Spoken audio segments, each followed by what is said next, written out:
është për një ndryshim thelbësor, për një ndryshim rrënjësor, për rregullime, plotësime, përmirësime dhe në kushtetut, për sa i përket sidomos ndarjes territoriale administrative, ndarje e cila nga sekti Rama ka bërë që gjithë zona e lumit të Vlorës apo fshatra, zona të caktuara në Vlorë dhe në Topallti e kudo të diskriminohen në këto vite. Të diskriminohen në këto vite për arsye se ky ndërtoi një pushtet vendor, të cilit ja ka marrë gjithë kompetencat, pra e zhduku atë parimin e famshëm të decentralizimit, dhe ndërtoi një pushtet vendor që është larg interesave të banorëve të tij.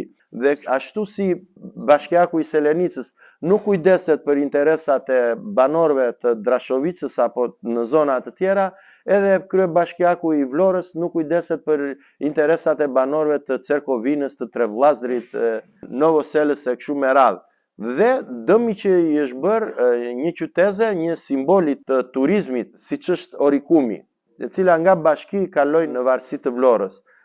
Ne ndër propozimet e para që kemi dhe kemi lançuar edhe 2-3 vite përpara këtu në zonë, kemi që në qarkun e Vlorës do të shtojmë 4 bashkinë. Dhe ne shtojmë bashkinë e Orikumit, bashkinë Amantia me qendër në Kot, bashkinë e Novoselës dhe bashkinë e Ksamilit.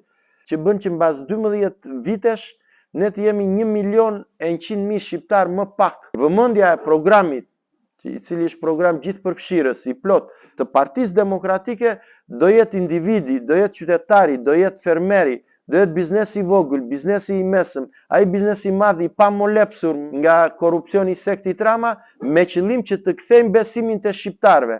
80% e prodhimeve tashmë importohen nga jashtë.